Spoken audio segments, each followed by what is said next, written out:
volta a Amarelas ao vivo. A partir de agora, é proibido filmar ou fotografar. Lembrem-se que as fichas de perguntas aos entrevistados continuarão à disposição de todos vocês, que podem ser solicitadas às nossas recepcionistas durante todo o nosso evento. E, por gentileza, não se esqueçam de colocar o celular no modo silencioso. Lembrando que, ainda no dia de hoje, nós teremos as entrevistas com Marina Silva, Rodrigo Maia, Jô Soares, Henrique Meirelles e Luciano Huck. E agora eu gostaria de convidar ao palco a jornalista Dora Kramer.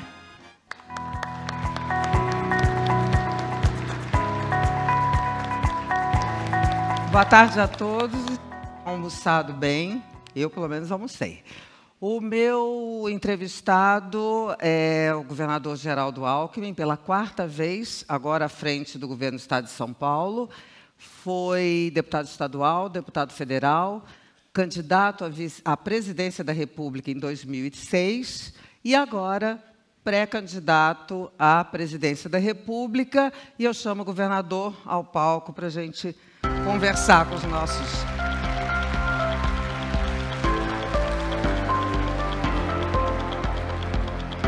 Tudo bem? Tudo. Bom, agora para não atrapalhar o microfone. Só senta ali e eu aqui. Obrigado. E tudo que a gente fala sai, né, para os outros. Bom, governador, eu queria começar com a notícia mais fresquinha, né? Porque o senhor vai assumir a presidência do PSDB. Não é isso? Olha, acabou de sair agora na internet. Quero cumprimentá-la, Dora Kramer. Muito obrigada. Cumprimentar a todos vocês, é da alegria de estar aqui.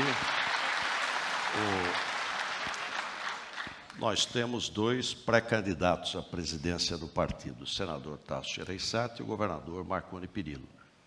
O presidente Fernando Henrique fez um apelo pela unidade, pela união do partido, e vamos aguardar, então, vai ter um encontro, né, com os dois pré-candidatos, para verificar se eles continuam candidatos, se ele abre mão.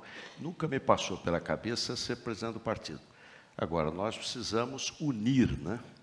Fazer um encontro, unir o partido. E o senhor é esse elo de união, é isso? Não estou entendendo porque que seu nome está lá no noticiário. Pode ser outro também, enfim, mas quem puder. Acho que é importante nesse momento de fragilidade dos partidos políticos, esse é um fato, né? Quando você tem 35 partidos, estão todos frágeis, tá você bom. Fortalecer aí o partido. Então vamos esperar até dia 9, ou daqui até dia 9 de dezembro, da reunião, e aí o senhor assume a presidência do partido e a gente volta a conversar. E, então, eu queria que o senhor, aliás, nessa questão... Tem dois ansiosos na vida, né? As jornalistas e os políticos, né? Só há jornalistas? Os jornalistas. Ah, bem. Olha só, eu queria saber do senhor, uma análise que me interessa muito, porque eu acompanhei muito bem essa saga final, não chegou no final ainda do PSDB, e o senhor, na questão da participação do partido, era contra no início. Então, eu gostaria que o senhor hoje avaliasse para nós o desempenho, dois dados, né, para ficar dando volta, o desempenho e o resultado da participação do partido no governo Temer. Olha, o PSDB tem responsabilidade com o atual governo, porque como participou do impeachment, é óbvio que no impeachment o vice-presidente assume. Não é obrigatório que participe do governo. Aliás, hoje nas democracias modernas, especialmente parlamentarismo, você dá sustentação política no parlamento, mas às vezes não participa. Então, nós defendemos que não tivéssemos cargo, ministério. A maioria entendeu que deveria, sem problema, participaram. A tendência é que eles saiam do governo, e isso não vai mudar em nada os nossos votos naquilo que for de interesse do país. Foi bom ou foi ruim para o partido participar? Olha, eu acho que os ministros são qualificados, não há a menor dúvida, e o Bruno Araújo fez um bom trabalho lá no Ministério das Cidades, que foi o que já saiu. Só vou insistir mais uma vez. Estou falando dos ministros, estou falando do partido. Foi bom ou foi ruim para o partido? Foi um bom negócio ter participado? Não, não é questão de ser bom ou ruim, são responsabilidades. Você tem responsabilidade. No momento, eu acho que o Brasil melhorou. Se você for comparar com a situação que nós tínhamos há 1 ano e meio atrás, né, melhorou. A inflação caiu, os juros caiu, a economia está melhorando. E é preciso também dar um desconto, porque eu já fui governador com voto e sem voto. Então, a situação do presidente Temer é muito mais difícil, porque ele não teve voto. Então, a legitimidade é menor. É muito mais difícil você trabalhar. Então, vamos mudar. Eu queria falar da sua candidatura à presidência. Você citou a presidência do PSDB, há 2 candidatos. Para a presidência da República, concorrendo à legenda pelo PSDB, salvo engano, só me corrija se eu estiver enganada, é só o seu nome que está posto, não é isso? Não, não sei, pode ter mais candidatos. Não, mas no momento, governador, é só o seu nome, não é isso? Não, no momento não tem nenhum, né? Ah, tá bom. Então o senhor não é pré-candidato, é isso? Olha, se você for ver os nomes ventilados, você tem o Arthur Virgílio, é verdade, que já disse que pretende ser pré-candidato. Tá. O João Dória ainda não disse que não pretende, então pode ter mais de um. Tá bom, então digamos que o senhor é o suposto candidato à presidência da República pelo PSDB. O senhor já foi candidato à presidência da República numa situação, governador, que queria um pouco que o senhor traçasse, na sua visão, numa situação inteiramente diferente da de hoje, de um Brasil inteiramente diferente, e não sei se o senhor concorda, um eleitorado inteiramente diferente. Um eleitorado que está cobrando posicionamentos muito mais firmes, né? Tem uma outra visão sobre a questão ética, enfim, é tudo diferente. A campanha, como é que o senhor acha que deve ser a campanha, do ponto de vista do conceito? Não assim exatamente os pontos, né? Porque isso eu sei mais ou menos, parece que o senhor vai centrar justiça social, segurança pública, investimento e tal. Como é que o senhor conceituaria uma campanha à presidência da República em 2018 no meio desta confusão que estamos vivendo? Olha, eu fui candidato em 2006 contra o Lula e no primeiro turno a diferença foi 6,5%. Qual a dificuldade naquele momento? Era que era reeleição. Nós copiamos o modelo norte-americano de uma reeleição. Então, nos Estados Unidos se diz que o mandato é de 8 anos. Podendo interromper, mas é muito raro isso, todo mundo acaba reeleito. A desigualdade é muito grande. Então, as coisas mudaram. Hoje, o PT não tem candidato à reeleição, o PT de 2006 era o PT com tudo, hoje é um partido em frangalhos, o Lula era o mito, hoje o mito levou o PT, o Lula e a Dilma levaram a 13 milhões de desempregados, 7 milhões de desalentados, a maior recessão econômica da história, além dos escândalos todos. Eu acho que é um outro cenário. Não tem eleição fácil, e é bom que seja assim. Acho que nós temos, de um lado, uma fragmentação muito grande, que não é bom. Imagine você ter 28 partidos na Câmara dos Deputados. Não é possível uma coisa dessa. O ano retrasado, eu fui a Bananal e a prefeita, que era uma mulher, a Miriam, me falou, aqui em Bananal, uma cidade pequena, 8 mil habitantes, tem 11 vereadores, 11 partidos. Cada vereador é dono de um. Não é possível você...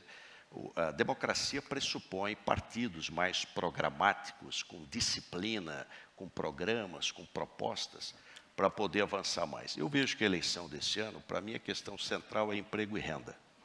Ela é central. Mas de que maneira, quem está empregado... Não, até aí, tudo bem, porque todo mundo quer emprego e quer renda, e o problema crucial hoje, desse ponto de vista, é o desemprego. Mas a maneira de se apresentar, isso que eu pergunto aos senhores, tem que ser diferente? Que eleitor é esse? Eu acho que é se aproximar das pessoas, eu acho que isso faz uma enorme diferença, e falar a verdade. Não promessa demagógica. Nós não vamos chegar à terra prometida com voluntarismo. Nós vamos chegar com trabalho, sacrifício, perseverança.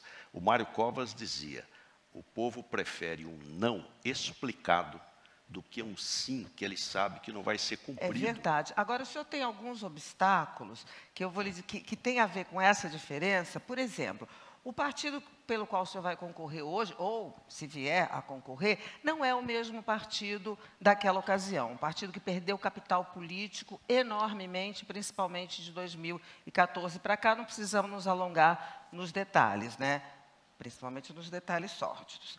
O senhor também tem pega um ambiente em que as pessoas estão querendo o novo. O senhor é um político enquadrado como tradicional, não é?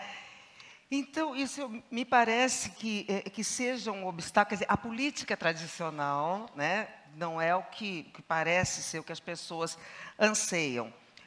Como é que o senhor pretende ultrapassar esses obstáculos, se é que o senhor considera dificuldades mesmo? Não, considero. Em relação ao partido, todos os partidos estão fragilizados. Isso é um fato. O que nós precisamos fazer é um movimento. Você ter decidida a convenção quem for candidato, você tem que ter um mínimo de alianças, o quadro é multipluripartidário, e fazer um movimento em torno de uma proposta. Eu acredito firmemente, eu pergunto, o que é o novo? O novo é a idade? É quem tem 30 ou quem tem 60? É a idade? O novo é experiência ou inexperiência? O que é o novo? Eu acho que o novo é combater o corporativismo. República é do latim res publica, coisa do povo. E o povo é órfão todo dia. O corporativismo estatal e o corporativismo privado levaram a esse país caro, ineficiente. Eu vou trabalhar para tirar das costas do trabalhador e do empreendedor brasileiro esse estado paquidérmico, que não funciona, que não deixa a economia avançar. Como é que pode, num mundo de tanta liquidez, quando até os países ricos crescem mais de 2%, o Brasil parado, né, e ainda retrocedeu, perdeu 10% de renda nos últimos 3 anos e meio?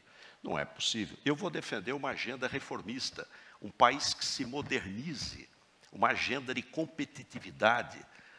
Os países que mudaram de renda média para renda alta, eles tiveram uma grande inserção no comércio exterior. O Brasil tem 3% da economia mundial e 1% do comércio exterior. Então é preciso saber jogar o jogo do século XXI. O senhor fala em modernização e me parece, quer dizer, uma das coisas mais difíceis de serem modernizadas no Brasil, inclusive da redemocratização para cá, várias coisas se modernizaram, menos a política, né? Foi ficando velha, até que está se esgarçando de uma maneira. E um dos pilares, lembrados até pelo juiz Sérgio Moro hoje, que até deixou a pergunta para ser feita a possíveis candidatos, é a questão do loteamento. Para ele, a raiz de toda essa corrupção ou contaminação na política. E o loteamento é a maneira pela qual, de uma maneira mais aprofundada, de uma maneira mais decente, de uma maneira mais indecente, que vem se fazendo, né? Pode chamar loteamento, pode chamar divisão de poder. Como é que o senhor vê essa questão? Como é que o senhor faria e formaria, dado que, com essa fragmentação, ninguém se elege com maioria no Congresso, tá? Não há a menor dúvida. Veja como piorou. Eu fui deputado estadual com o governador Franco Montoro. O Montoro era governador, a Assembleia tinha 84 deputados, 42 do PMDB. Acabou, um partido. Hoje são 94 deputados. Eu que ganhei no primeiro turno, o PSDB tem 22 deputados.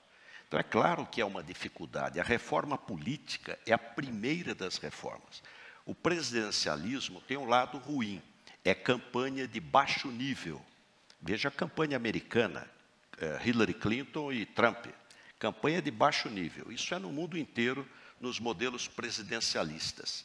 Qual o lado bom? É que quem se elege vai ter 60 milhões de votos, 70 milhões de votos. No primeiro ano, nos primeiros 6 meses, você tem que fazer todas as reformas estruturantes. E uma delas é a política. Pois é, a primeirinha. O Marco Marcel sempre disse que tinha que ser política. É a mãe de todas. Você não pode continuar com esse modelo totalmente corporativo. Você não tem pessoas defendendo o povo, a coisa do povo, a res pública, tem defendendo corporações. O senhor tem uma ideia de como colocar isso para andar num Congresso que não quer mudar as regras pelas quais ele é eleito? O presidente Collor aprovou até o confisco da poupança. Se você fizer a legitimidade que traz a eleição é muito grande. O primeiro ano tem que fazer todas as reformas, reforma política, reforma tributária. O Brasil é um dos países, é mais do que desigual, é um dos países mais injustos do mundo, na maneira como arrecada e na maneira como devolve o dinheiro. Reforma previdenciária, nós vivemos um outro mundo, do ponto de vista demográfico. Então, você tem um conjunto, uma agenda importante e reformista para o país avançar. E a questão que foi posta e deixada aqui pelo juiz Sérgio Moro, que é da composição, aquela que eu falava, o loteamento, a divisão, a composição propriamente dita do governo, aquela, como é que... Então, o juiz Sérgio Moro tem toda a razão. Há um princípio em medicina que diz, sublata causa, toritur effector, suprima a causa que o efeito cessa. Se você não fizer uma reforma política, como é que você vai governar? Claro que tem que fazê-la. Então, infelizmente, não foi feita. E nem vai dar para fazer mais, porque tem que ser um ano antes da eleição. Então, tem que acabar com esse voto proporcional, de você ter voto no estado inteirinho, em 645 municípios, 45 milhões de pessoas em São Paulo. Estados Unidos, o mandato de deputado é 2 anos. Ninguém reclama, nem o deputado, nem o eleitor. O vizinho fiscaliza, é voto distrital. O vizinho sabe onde você mora, filho de quem é, padrão de vida. O vizinho fiscaliza, participa. Então, o mundo inteiro ou é voto distrital ou distrital misto. Esse quadro pluripartidário tem que ter cláusula de barreira. Hoje você tem donos de partidos. Perfeitamente, mas isso a gente só vai dar para a eleição de... o que é agora? 18, 22. Perfeito, tá, mas tem que fazer. No mínimo, tá. Mas no seu governo, suponhamos que o senhor seja eleito, no seu governo, vale a regra de hoje. É nesse cenário, é nesse contexto que eu pergunto, como é que se faz uma divisão, qual é a sua ideia de composição de governo face a esse cenário Se todo? você tiver 3, 4 partidos maiores, você consegue maioria. E tem que fazer uma maioria em torno de projeto. Tem gente boa em vários partidos. Como é? Pegar os maiores e ignora os pequenos, os danicos, é isso? Não, não é ignora. Você precisa construir uma maioria. E mais ainda, o desafio é maior. Porque não é uma maioria para lei, é maioria para emenda constitucional. Então, você precisa de 308 votos. Você tem que construir essa maioria. Eu acho que constrói. E aí, então, você vai precisar, óbvio, já que vai ser com os grandes, quer dizer, o senhor diz assim, pega quem tem mais voto, constrói, faz em cima de projetos. Então, você vai precisar do PMDB? Deixa eu fazer uma observação. Quem for candidato vai fazer aliança. Você já vai fazer aliança? Eu pretendo fazer 5, 6, 7 partidos se for candidato. Tem limite assim, ideológico, doutrinário? Como não, aqueles que... a aproximação. Claro que tem partidos que nem nós vamos querer, nem eles vão querer. E quem não tiver candidato. Então, você já faz aliança antes da eleição. Olha, aqui está o nosso programa e aqui estão os partidos. Você tem que ter... As coisas precisam ser feitas. O Brasil... A grande diferença é o seguinte, eu aprendi a fazer. Eu fui prefeito da minha cidade natal com 24 anos de idade, amassando barro na periferia, junto com o povo, trabalhando, em pleno regime ditatorial, sendo da oposição. Fui vice-governador, copiloto de um grande comandante, o Mário Covas. Tinha aquela objetividade do engenheiro politécnico e tinha uma enorme sensibilidade social. E um homem inteiro, nos suas virtudes e seus defeitos. E depois acabei sendo governador de um estado que tem tamanho de país. Então, é fazer. Eu acho que sair da teoria e fazer as coisas acontecerem. Tá, porque eu perguntei dessa questão da divisão, porque se vai valer, porque eu já vi, se o senhor me disser assim, é possível fazer uma aliança programática, eu acredito, porque eu já vi. Estava lá em Brasília e vi, mas as coisas se deterioraram daquele momento, o Congresso não se modificou, não se modernizou, vem do mesmo jeito e é possível que queira do presidente a mesma sistemática. Por isso que eu lhe perguntei se o senhor tem alguma fórmula para dizer, gente, agora vai ser diferente. Não, claro que não ter troca-troca. Quer dizer, eu sou governador, o meu partido não tem nem 1/4 da Assembleia Legislativa e nós governamos. E conseguimos aprovar as leis, com diálogo, com convencimento. Né? Política é convencimento. Todo dia você está procurando convencer das boas teses. Estão chegando aqui perguntas. Não é minha, tá? Se o PSDB... É de quem? Paulo Rodrigues. Se o PSDB na convenção escolher João Dória, o senhor apoiará? Apoiarei, claro. Vai dizer que não? Não. Esse tipo, vou só dizer, esse tipo de pergunta não faz, porque, entendeu? É perder a pergunta. Ele vai dizer, não vou apoiar, inclusive, acho Dória um horror. Não. A pergunta está correta, Dora. A pergunta está correta. Por quê? Não é, imagine que o PSDB lance outro candidato. Eu não vou sair do partido por causa disso. Não vou sair do partido. Eu vou continuar no mesmo partido. Eu acho que nós precisamos ter coerência nas coisas. O Brasil amanhã não vai ter mais 35 partidos. Vai ter 4 ou 5. Como é que você faz com novas lideranças? Amanhã, mais ou menos quando? Assim, 22. 22, tá. Como é que os Estados Unidos o senhor confia consegue... que o próximo Congresso fará? Tá. Confio. Imagine que os Estados Unidos consegue ter um bipartidarismo, democrata e republicano. O Partido Republicano teve 17 pré-candidatos. Você tem que fazer primária. Eu estava em Harvard, nos Estados Unidos, quando o Obama e a Hillary eram pré-candidatos à presidência da República. O que se ouvia em janeiro de 2007? Não tinha campanha, era em 2008. Se ouvia o seguinte, a candidata é a Hillary, é de Nova York, é esposa do Bill Clinton, é o establishment. O Obama nem vice, só que o modelo das primárias permite novas lideranças. Quando terminaram as primárias, ele tinha ganho a primária e ganho a eleição. Tal o envolvimento da sociedade. Tudo diferente. Então, os partidos políticos hoje são cartórios. Tem horror de falar de primária. Então, nós temos que democratizar os partidos. A democracia começa dentro de casa. Aliás, o João Dória, se não fosse a prévia, ele não seria candidato a prefeito, porque ele não tinha o controle do partido. A hora que você diz que todo filiado pode votar, não votaram 100 pessoas, votaram 8 mil pessoas. Quem tem o controle hoje do PSDB, no âmbito nacional? Não tem, o PSDB é um partido interessante, ele não tem assim essa... É diluído, você tem 27 estados da federação, o partido Aécio tinha a maioria do diretório, como ainda tem, vai mudar agora, né? É que ele representava naquele momento a liderança disposta a ser candidato, 2 vezes governador de Minas, mas não tem um dono. Aliás, é interessante. Morreu o Aécio para a política? Não, eu acho que ele tem todo o direito de se defender, tanto no partido quanto fora do partido. Para a política, perguntei. Não, eu não... Isso, o povo aqui... Não, eu acho que ele vai... Ele tem um serviço prestado a Minas Gerais. Vamos aguardar. Tá. Então, fique em Minas quieto que eu cuido do resto. Entendi tudo. Olha só. Aqui tem uma pergunta legal da plateia, ó. Legal. Olha só.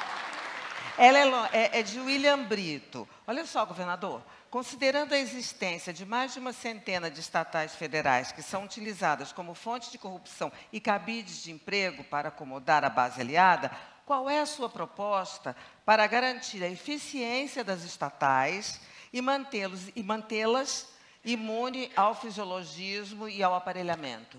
Nós temos praticamente 150 empresas estatais no Brasil, federais. 1/3 delas praticamente criadas durante o período do PT. A maioria delas, ou grande parte, é privatizar. Não tem nenhuma razão de continuar do Estado.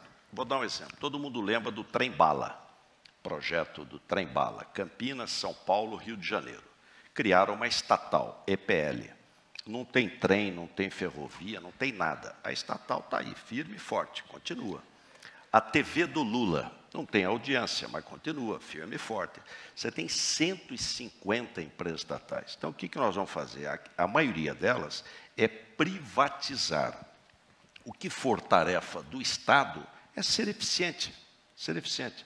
Eu tive agora, o ano passado, na Bolsa de Nova York. A Sabesp foi a primeira empresa brasileira, estatal, a estar inscrita na Bolsa de Nova York. A Nasdaq, a NYSE, a Bolsa de Nova York, em 15 anos, valorizou 110%. As ações da Sabesp valorizaram 600%. A empresa pode ser eficiente. O conjunto, 100 e poucos por cento. Uma empresa estatal, 600% de valorização. Então, você pode ter empresas eficientes. Vou privatizar a CESP. Comecinho do ano, a CESP vai ser privatizada. E grande parte, hoje sobra dinheiro no mundo. É a maior liquidez no mundo inteiro. Você precisa ter bons projetos para poder fazer PPP e concessões, ferrovia, estrada, portos, aeroportos, saneamento básico, emprego, trazer para cá bons investimentos. Em 2006, a questão da privatização foi demonizada e levou aqueles episódios todos desagradáveis que não vamos nem lembrar. O senhor acha que isso mudou? Olha, eu acho que sim. Privatização não é mais palavrão? Não é. Então, tá. E digo mais, hein? A gente, quando ganha a eleição, acha que fez tudo certo. Quando perde, você melhora com os erros. Eu acho que eu amadureci mais. Estou mais preparado. Negócio não é de fácil. Jaqueta nunca mais, né? Com adesivo, essas coisas, não. Olha aqui, tem uma pessoa querendo que o senhor adiante os nomes dos ministros, que tal? Isso dá um azar danado. Olha aqui, o povo está perguntando o negócio do Caixa 2, Odebrecht. O que o senhor tem a dizer a respeito do pedido da Procuradoria para investigá-lo? Olha, eu acho que nunca o Brasil precisou tanto de transparência como hoje. Então, transparência total. As minhas campanhas sempre foram baratas, econômicas e rigorosamente dentro da lei. Quando me elegi prefeito, eu estava acabando de me formar médico. E meu pai me mandou uma cartinha dizendo: olha, meu filho, você, embora médico, gosta da política. Então, guarde o seguinte: se for exercê-la, é dedicação. Isso é coisa séria. Dedicação. Ciência. Segundo, coragem moral. Terceiro, vida pessoal modesta. Quem ficar rico na política é ladrão. L-A-D-R-A-O. Se for na política, é ladrão.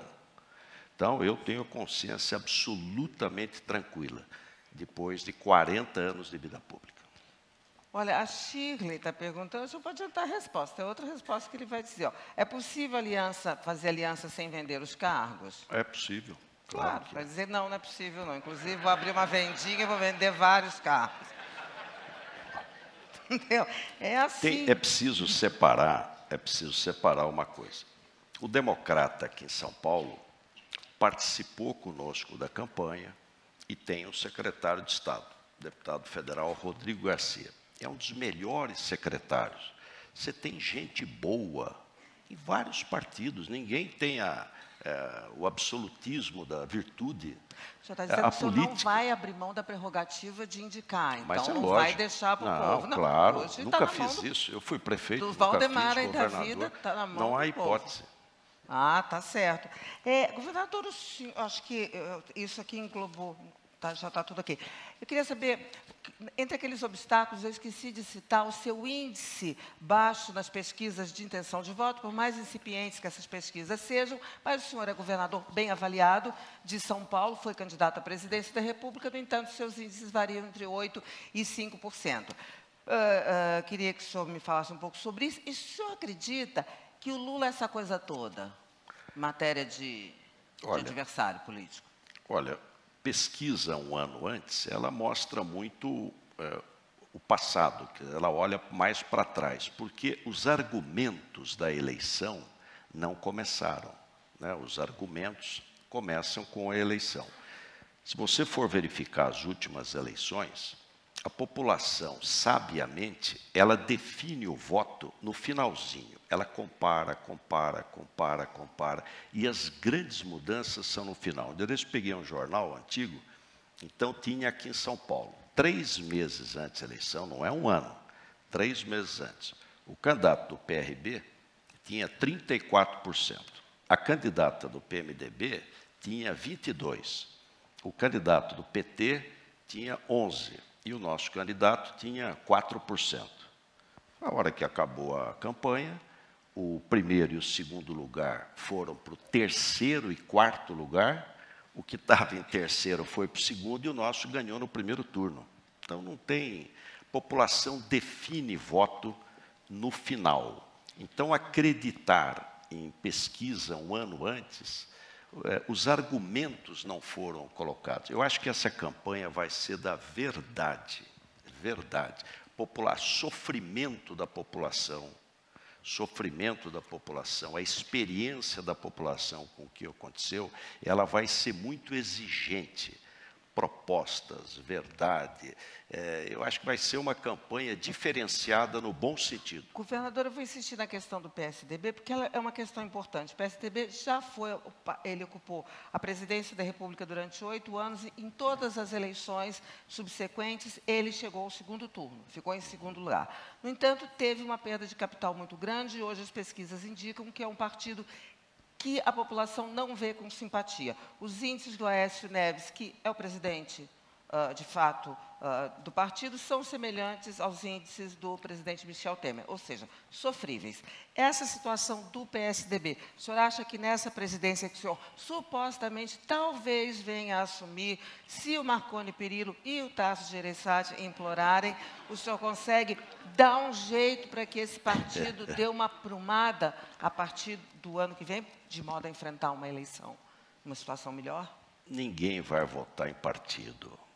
Os partidos estão fragilizados, desgastados, vão votar nas pessoas. Nem vão deixar de votar por causa de partido, é isso que o senhor está dizendo. Ninguém vai não. Deixar de votar por Tucano, PSDB. Claro que sempre interfere um pouco, mas eu acho que essa coisa, eu defendo que, passado o processo da convenção, da escolha de candidato, haja um movimento. Tem gente boa em muitos partidos, você fazer um movimento para o Brasil crescer, se modernizar, se recuperar, as pessoas poderem ter renda. Eu não me preocupo muito, o desgaste dos partidos. Você tem uma crise de representatividade no mundo inteiro. Angela Merkel acabou de ganhar a eleição e tem dificuldade para formar o gabinete. Na Espanha teve que ter 3 eleições para poder formar um gabinete. Mas falou que preferia nova eleição do que governar em maioria e ter que fazer minoria e ter que fazer coisas, né? Mas eu estou mostrando que você tem uma crise de representatividade que é geral. Agora, o nosso modelo é o campeão. Não há modelo político pior do que o do Brasil. Falido. Isso é um fato. Nós estamos dentro desse modelo. Bom, e com essa constatação que o governador pretende se dedicar, no primeiro momento, se eleito presidente da República, a gente agradece a todo mundo, agradecemos ao governador. Se você me permitir, num segundo, que eu acabei de vir de um encontro que nós tivemos no Acre, lá em Rio Branco, que é, além da questão de emprego e renda, desenvolvimento, modernização, a questão da segurança pública.